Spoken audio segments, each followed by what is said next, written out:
Tina, my wife for a whole decade, was there, ready to drop some bombshells as soon as I walked in the door on Wednesday evening after work. She hit me with the classic "we need to talk" line, and man, that's the ominous beginning to a bunch of crazy conversations, at least according to what I'd read. Then she laid it out, insisting she was absolutely sure I knew she loved me and would never do anything to wreck our marriage. But, let me tell you, it didn't sound good. So I shot her a look and dropped the bomb. But she took this deep breath, and that's when I knew we were heading into some seriously bad territory. As I said, I love you and want to grow old with you. Things were about to get real shocking. But here's the kicker. I've made up my mind that I want to have a lover. I never saw that coming, and to say I didn't like it would be putting it mildly. So let me get this straight. You love me, don't want to mess up our relationship, but you're itching to get intimate with someone else? I shot back. That's putting it rather bluntly. I've met someone I want to be intimate with. They would just be an occasional thing, and I promise, I'll always be upfront with you about it. I'm convinced that my love for you is strong enough for this not to mess with my feelings for you. If you truly love me as intensely as you claim, you'll let me do this, because I genuinely feel like I need to, Tina said, smiling. Okay, I'm completely baffled why you think this is necessary, and I can't wrap my head around how you believe it won't mess us up. Have you and your lover already made secret plans or something? Just so you know, we're thinking about going away for the weekend. Next weekend, she added confidently. I've got a question for you, and I need you to be straight with me. How would you react if I made such a proposal to you? I could see the wheels turning, and I knew she would not give me a truthful answer because she would have gone through the roof at the mere suggestion of me doing something like that. I think I would be okay with it if you assured me that you would not let it affect us, Tina stated. Bullshit! You know full well that you would have gone ballistic at any mention of such a thing, I sneered.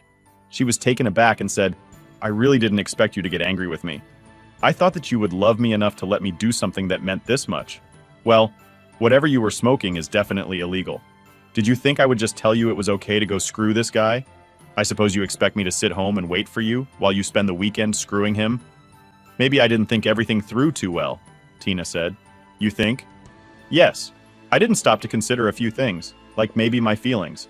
If I say no to this, are you going to go through with it or not? I don't know. I didn't really think you would refuse me. You didn't really think things through too well. I'll tell you what.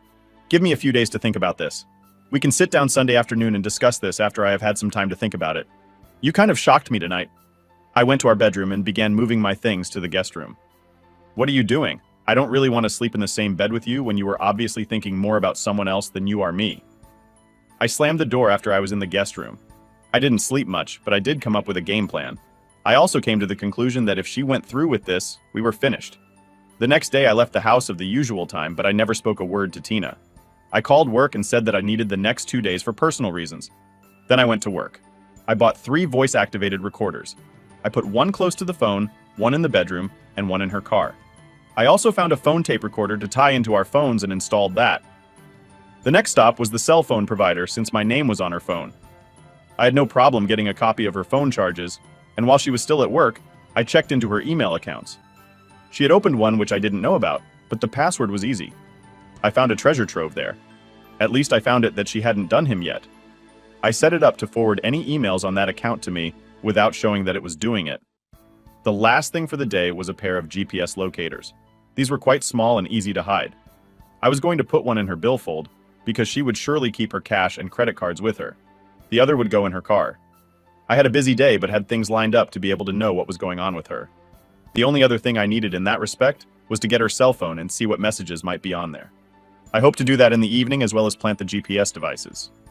I checked her emails and found that she and James Williams have exchanged several emails.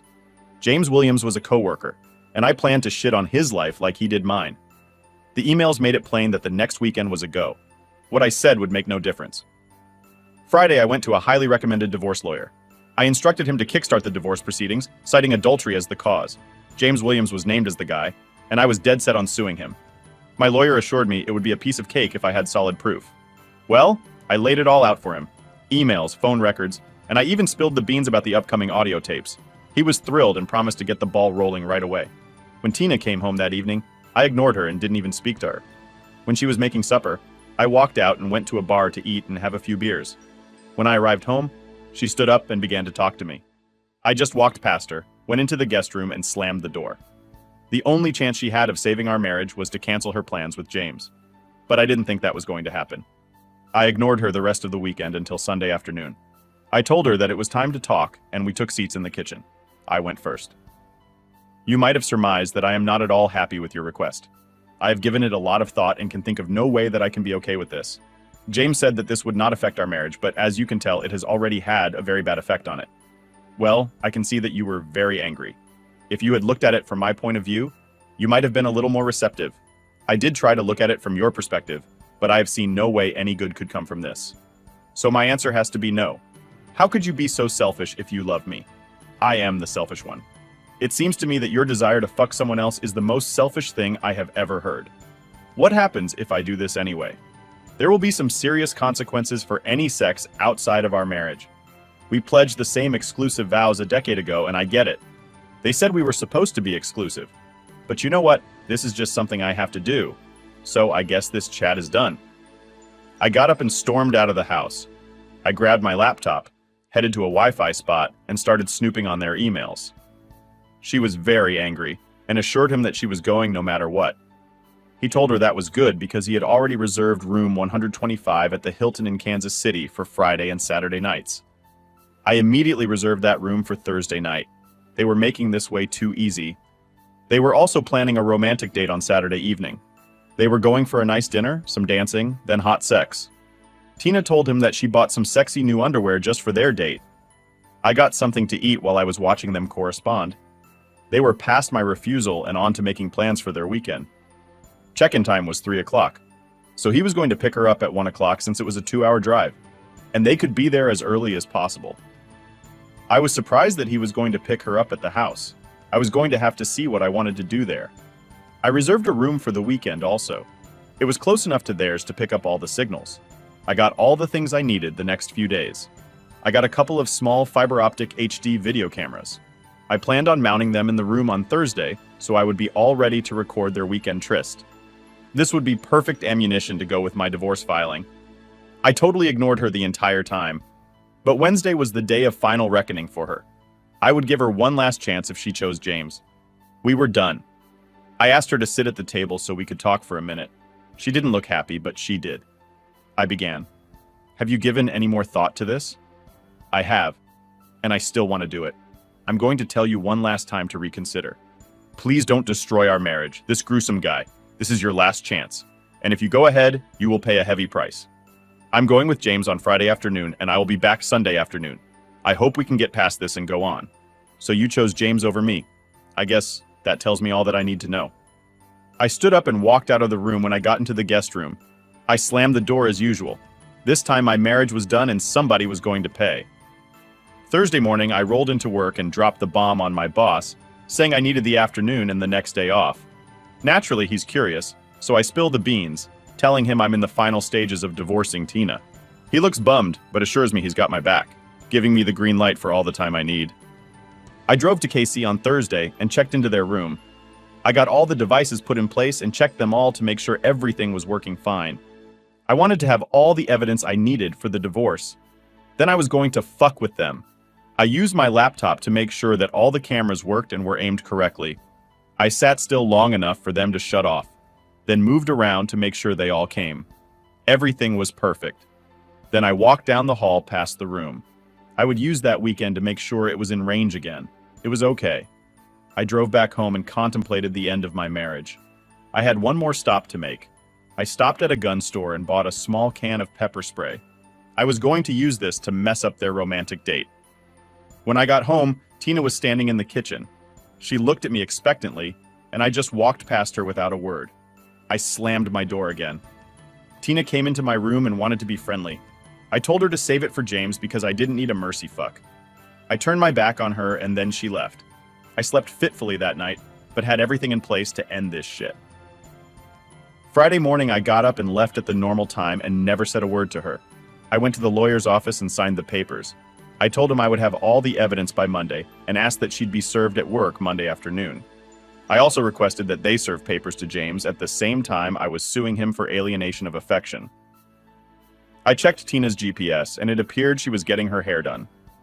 I went into the house and opened her suitcase and found her sexy new underwear. They really were quite sexy. Too bad she wasn't doing this for me. I put on rubber gloves and took out the pepper spray. I sprayed the crotch of her panties and the cuffs of her bra with it, then put them back in the suitcase. This was going to be fun. I went to our bank and closed all our joint accounts and put all the cash in a new account. Then I canceled all the credit cards, which had both names on them. After a satisfying morning, I went home to say goodbye to my wife. It was 12:30, so I knew she would be getting ready for her new man when I entered my house. Tina was not to be seen, so I assumed she was upstairs getting ready. I walked up to her room and walked in. She stood there in some sexy underwear I'd given her once. She went to cover herself, but I told her not to be stupid as I had seen it before. She looked very good with a new hairdo, perfect makeup, and lingerie. I had to have my say. "Why? You sure look great. Too bad you don't make that much effort for me." "You know, it's not like that. I just want to make a good impression. As I said, you're much more concerned about what he thinks than you have been about me." "I'm sorry. I just wanted to feel sexy today." "Well, you were sexy. You knew that I loved you with all my heart. I know you love me." I walked to her and took her left hand in mine. I began slipping her rings off of her. "I said I loved you, but you broke my heart. I gave you this ring the day I married you. We said our vows and promised to forsake all others. That meant something to me. Obviously, not so much for you. I don't want the ring I gave you on your hand when you were stroking another guy's tool. The engagement ring was my mother's, so I will keep that for the same reason."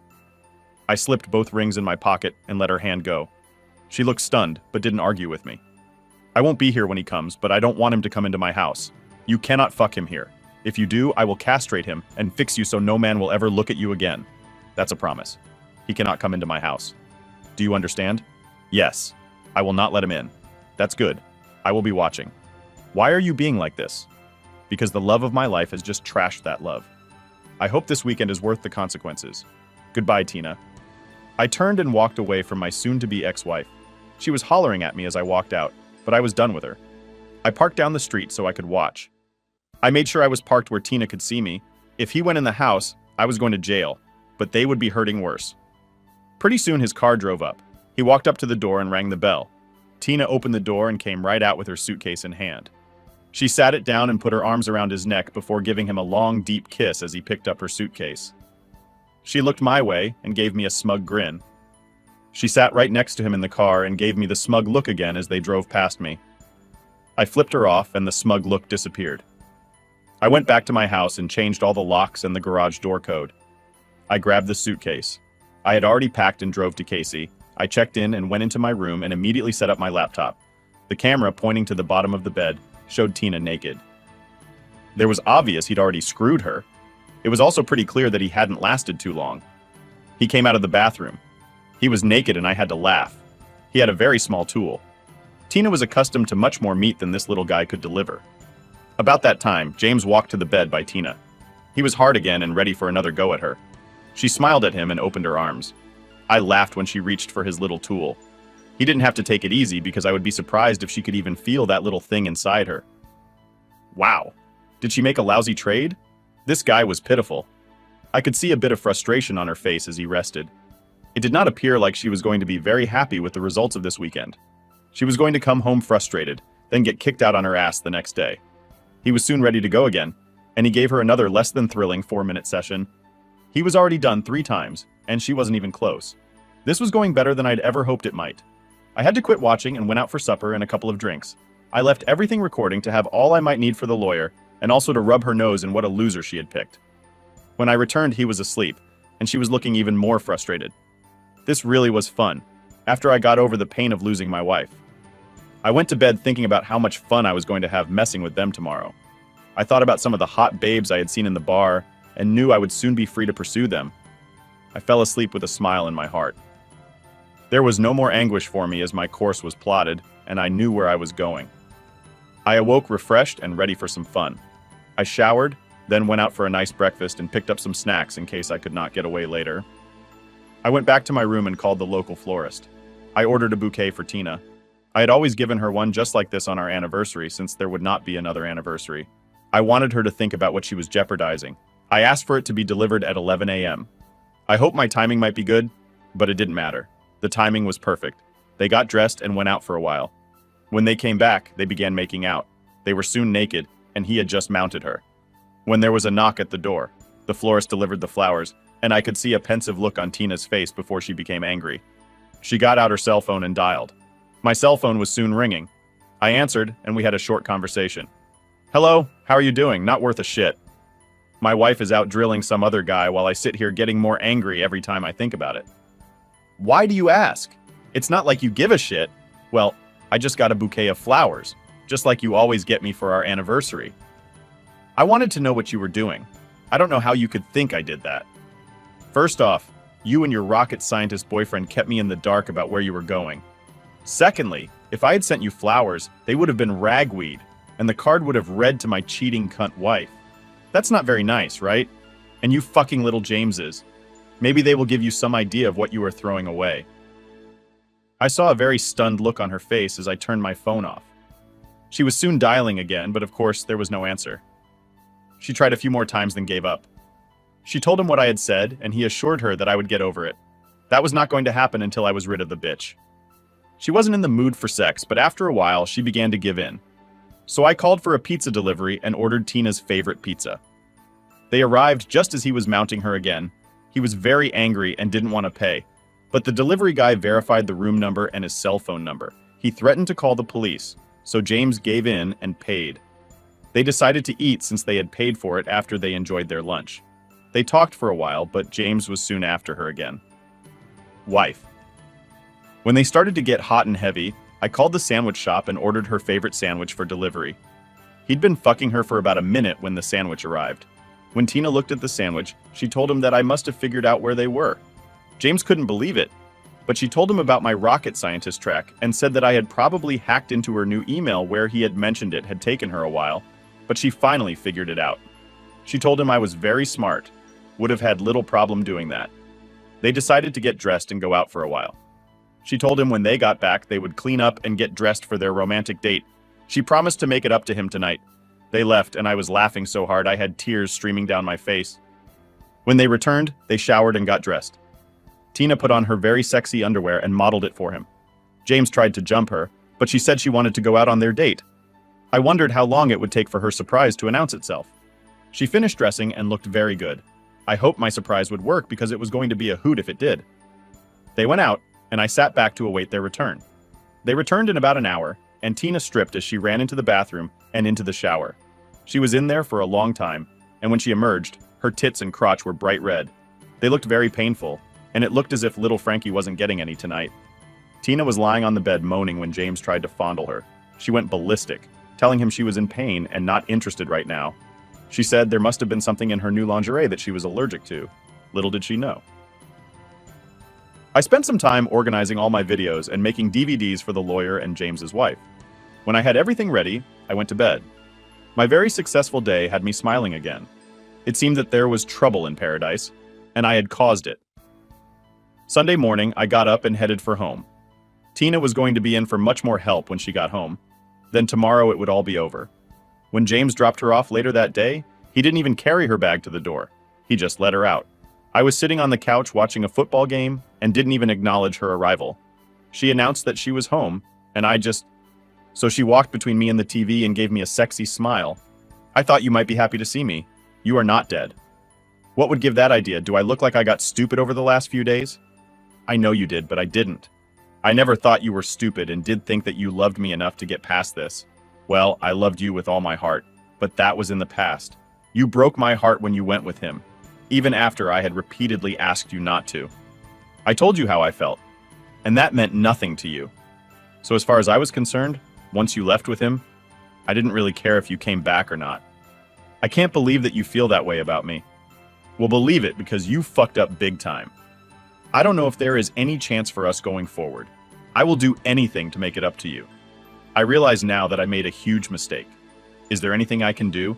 You can drop down on your knees and eat my shit. You know I can't do that. I know you won't do that.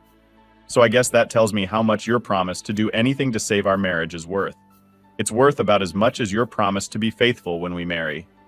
I was thinking about you all the way home today. I really want to make love to you tonight. I need you. You need me? I don't think so. As far as making love to me tonight, there's not much chance. Did you have little Frankie? Use a condom every time he fucked you? You know he's married and I can't have children. Do you think you are the only one who's used the routine with you are now damaged goods as far as I am concerned? There is no way I would fuck you until you have a clean bill of health from a doctor. Also, I don't do seconds. I know he's clean, but you could use a condom if you don't think so. Right. I'm going to use a rubber to fuck my wife after she fucks some loser bareback all weekend. Fuck you. You chose little Frankie over me. I'm going out for a while. I really can't stomach looking at your cheating ass anymore tonight. You can sleep in the guest room tonight. I like the master bedroom better. And unlike you, I didn't do anything wrong. Can we talk about this? We can talk tomorrow after you get back from work. I really don't know what else there is to discuss. I walked out of the house and walked to a nearby bar and grill to get some supper and clear my head. Actually, my head was clear as I knew exactly what I was doing. I just wanted to get away from her. I don't really drink, so I just ate, then went for a long walk. When I got home, she was in my bed. I looked at her and told her to get the fuck out of my bed. This is our bed. I have just as much right to be here as you do. The fuck you do. You gave up that right when you fucked little Frankie. So you either get out of my bed, or I'll drag your sorry ass out of here and toss you in the street. She began crying and slowly left the room. I closed and locked the door behind her. I could hear her still crying as she walked down the hallway. In the morning, I completely ignored her. We each had breakfast, and she was leaving at her normal time. She turned and looked at me and told me that she loved me. I gave her a very scornful look, and that I had loved her too, making sure to emphasize the past tense. I saw tears starting as she turned and walked away. When she was gone, I began packing her things in garbage bags. I packed her stuff until I called James's wife, Tina. I asked her if she knew that her husband spent the weekend with my wife. She thought he had been away on business, so when I offered her copies of my evidence, she was very enthusiastic about the idea. I was stunned when she opened the door. She was absolutely stunning. I was at a loss for words and had to apologize to her. I blamed it on being stunned by her beauty, which of course, was the truth. We got down to business, and I explained what had occurred over the weekend. She was furious, and we decided she would accompany me to the lawyer's office and see if he would take her case. He indeed took her case and even gave us a discount. She began filling out the paperwork while I talked to him. I asked him if I needed to wait to serve James to protect Tina. He said as long as she signed the papers beforehand, she would be okay. Tina and I went out for lunch while they got her papers ready. After she signed, I took her home and went home to await Tina's call. I was supposed to call Tina that night to let her know how things went. My phone rang about 3 o'clock. She was not a happy camper. What the hell is this? What the hell is what? I just got divorce papers served on me, and James got papers about being sued for something. It all sounds pretty self-explanatory to me. I told you there would be consequences for your weekend. Apparently you didn't believe me. I didn't think you would do this. Maybe you should have listened to me rather than thinking about the bullshit that little James was filling your head with. I don't want to discuss this over the phone. I'll talk to you when you get back to my house. Then I just hung up on her. I took the garbage bags of her things and tossed them into the front yard, then awaited her return. She pulled into the driveway and flew into a rage. I was recording this, so I would be able to get a restraining order to keep her away from me. She was screaming incoherently, and spit was flying from her mouth as she raged at me. I remained calm and collected as she vented. They finally broke in and began our last conversation. If you want to talk, you need to settle down so we can talk. If not, I will put your things in your car and you can leave. I never thought you would do this to me. Do this to you, you stupid cunt. You did this to me and to us. I told you several times not to do this and even begged you not to destroy our marriage. You chose to destroy our marriage. So I would think I wasn't going to divorce you. You said you loved me. I did. I loved you more than anything, and you broke my heart as a reward. The obvious problem is that you didn't love me or respect me. I can't live with someone who has that low of an opinion of me. But I do love you. Bullshit. If you loved me, you would not have gone and drilled little James this weekend. Why do you keep calling him little James? I had video cameras in your room and recorded the entire weekend. It should be obvious why I call him little. The first time I saw his pathetic tool, I laughed until I cried. I wondered if you could even feel it inside you. I noticed that you weren't climaxing like you do when I drill. We don't drill, we make love. That's the biggest difference. I would agree with you that we truly made love. I would bet that you were going to miss that. Look at the bright side. Now you can fuck anybody you want. You can have a new guy every night. I don't want that. I want you, and only you. Let's go in and sit down for a few minutes. I'm sorry for talking so nasty to you, but I have a lot of anger right now. But please know I would never do you any physical harm. The same does not hold true for little James. We went in and sat at the kitchen table as we had so many times. It struck me harshly when I realized that this would be the last time we sat together like this. She began this time, and I willed myself to keep calm and not speak so badly to her. He wouldn't really hurt Frank, would you? Why not? He destroyed my naively happy marriage. I think you will have to pay even beyond my lawsuit in his divorce. He won't be getting a divorce. His wife understood about what we wanted to do and said that she would allow him to do it. He believed that that was just a ploy to make me look bad so he could get in your pants. I talked to his wife this morning and shared my evidence with her. He told her he was out of town on business. We are now sharing a lawyer. He even gave us a quantity discount. I wish you had been honest when I asked you what you would do if I wanted to fuck another woman. You know, you would have gone ballistic. He knew his wife would never go along with that. I don't believe you. He would never do something like that. Even now, you don't want to listen to my word. Exactly why you are now getting a divorce. However, I really don't care what you believe. When you call him later, you will find that he also got tossed out on his ear. So you are really kicking me out? I am. The night you told me about your plan, I went into the guest room to think I knew within an hour that I would divorce you. I spent Thursday buying the equipment I needed to gather my evidence and to hack into your email account. Friday, I went to the lawyer and began the divorce process. Why didn't you tell me you were going to divorce me? I would have stopped. I don't think you would have. It would just have made you angrier. I explained to you several times how I felt, but the decision had to be yours. You had to be the one to stop it, or you would have been mad at me forever. I noticed in your emails that what I said meant nothing to you, so I was sure I was doing the right thing. I didn't sign the papers until the next Friday when you were getting ready for your date. I can't believe that I was that stupid. Is there any chance that you could forgive me? Tina, I loved you so much that I might have been able to. Last night I gave you a last chance and you blew it, and I think I could possibly forgive you, but I would never trust you. I would be waiting every day for you to tell me you wanted to drill somebody else. I can't live like that. It's better we just finish it right now. She broke down and cried. I went on. Unlike you, I have given this a lot of thought, but I always come up with the same answer. I am going to divorce you, and I am going to destroy little James like he destroyed my marriage. You can call him before you leave and share a place or whatever. Don't try to use your credit cards. They have all been canceled. I left half the money in our checking account for you, but I took my name off of it. I will split our savings with you. You can keep your car, but you will have to make the payments on it. You can have all of your clothes and personal things also. Once you find a place to live, you can have as much furniture as you need. The house is mine. If I do sell it, I will split the proceeds with you. This is all spelled out in the divorce papers. If you want to fight it, I will use all the evidence that I have, and it will destroy you. I don't want to do that, but I will if I have to. I won't fight it. This is all my fault. I just wish I could take it back. Well, you know the difference between a cheating wife and a light bulb, don't you know? What is it? You can unscrew a light bulb. She didn't think it was very funny. I told her that it was time for her to go and let her out of my house. I put all her things in the car as she watched and cried. When it was packed, I opened the door for her, then handed her one last thing. It was her wedding ring, which I had flattened with a hammer. I told her that it was now just scrap gold, which should bring her a good price. I closed her door, then leaned in and kissed her on the forehead.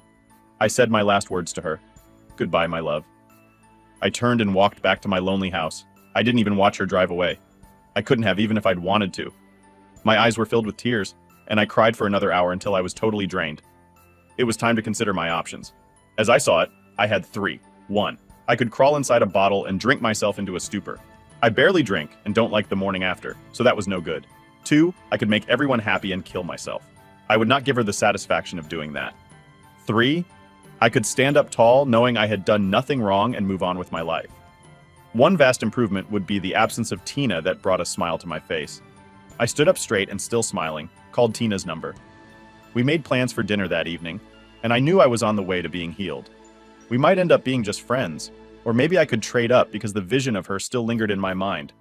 Second story, badly burned by a woman who was perfect throughout the relationship. I spent a year with my ex, and around the 5-month mark, she confessed that she had been in a relationship with another man when we began dating. She assured me she no longer loved him, had ended things with him, and felt compelled to be honest with me to avoid hurting me later on. Despite being against cheating, I decided to end the relationship, initially suspecting she might cheat on me too.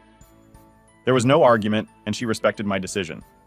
We didn't communicate for about 2 weeks until she started pleading for another chance. She was beautiful, funny, and being with her felt effortless. So I decided to give it another shot. Months later, she mentioned going on a trip to a town where her ex lived, and I suspected she was meeting him. When I confronted her, she got angry. A side of her I had never seen before. We had never argued, and she was someone I envisioned a future with. A few days later, she broke up with me, disappointed by my accusation. I accepted the breakup, initiated no contact, hoping she would cool down. Within a week, she changed her profile picture and headed to images of her and her ex. My heart sank when I went online. She made the photos invisible to me despite being visible to others. I was devastated, but refrained from deleting or messaging her. I clung to denial, expecting her to explain and apologize. A part of me even wished she'd ask for reconciliation so I could reject her. Another week passed with no contact, and she unfriended and blocked me. Despite her actions, I struggled to let go due to the overwhelmingly positive aspects I knew about her. I find myself fantasizing about getting back together, although I understand it's not the right choice. I've never experienced such betrayal, and healing seems elusive. I maintain no contact, hoping she'll unblock me and offer an explanation. I acknowledge the wrongness of my feelings and understand the need to erase her from my memory. Yet I can't escape these thoughts. Third story, intuition led me to catch my cheating BFF. Long story short, me at 28 and ex and 32 had a long-distance relationship after we met online and IRL. However, he moved abroad because they're a new job opportunity. So that's why we became an LDR from the get-go. We were in a serious relationship that his mother was involved because we talked about marriage. We have had our ups and downs during our relationship, but lately downs because I felt he was pulling away and being all hot and cold. During this period, I started to have a bad feeling, and my intuition led me to reactivate my dating app, and he has updated his profile there. Instead of bringing it up, I tried to make us delete our profiles completely from that app as a couple's task activity, but he refused and said he doesn't use it and he forgot his password. I proceeded to say I have a bad feeling, and he went ballistic and angry and just clicked on me in the phone call and refused to answer my calls. After a while, he calmed down and we talked. A couple of days after that incident, I had such a bad gut feeling, and my intuition just made me contact a girl that was a common friend on social media. We texted and I asked who he was to her. She insisted on just being his friend. But after a while, she confessed that he talked to her as if he's single and stated he's single. She also confessed that she told him I have contacted her and he was attacking her and became angry at me and her. He called me names and said hurtful things to her about me. The girl told me everything and even shared screenshots and dates. So he has been cheating with her and promised her the same things in the talk. So similar to how he pursued me, talked about coming to meet the family and want her for marriage. Within a couple of minutes, he called me and sounded suppressed, angry, and irritated. Just asked me if I have some time to say. And it went back and forth because I asked him why he's calling and if he wanted to say something. He just stated, "I've done crazy but never said what I did," and just broke up with me. No explaining nothing and just short. During our relationship, there was no intentionally hurtful comments or hate from both of us. For him to block me after the call, instantly he blocked me on all social media. I'm still in shock but trying to heal. I didn't see this coming, thinking he must be mature because of his age. I guess I dodged a bullet in a person that wasn't ready. I still don't know why he reacted that way. Any thoughts to help me understand? Thanks for joining us on this chapter of Relation Tales. If you were moved by these stories, hit that subscribe button and ring the notification bell. Don't miss out on the upcoming emotional roller coaster of relationships. Your support means the world, and we can't wait to share more compelling tales with you.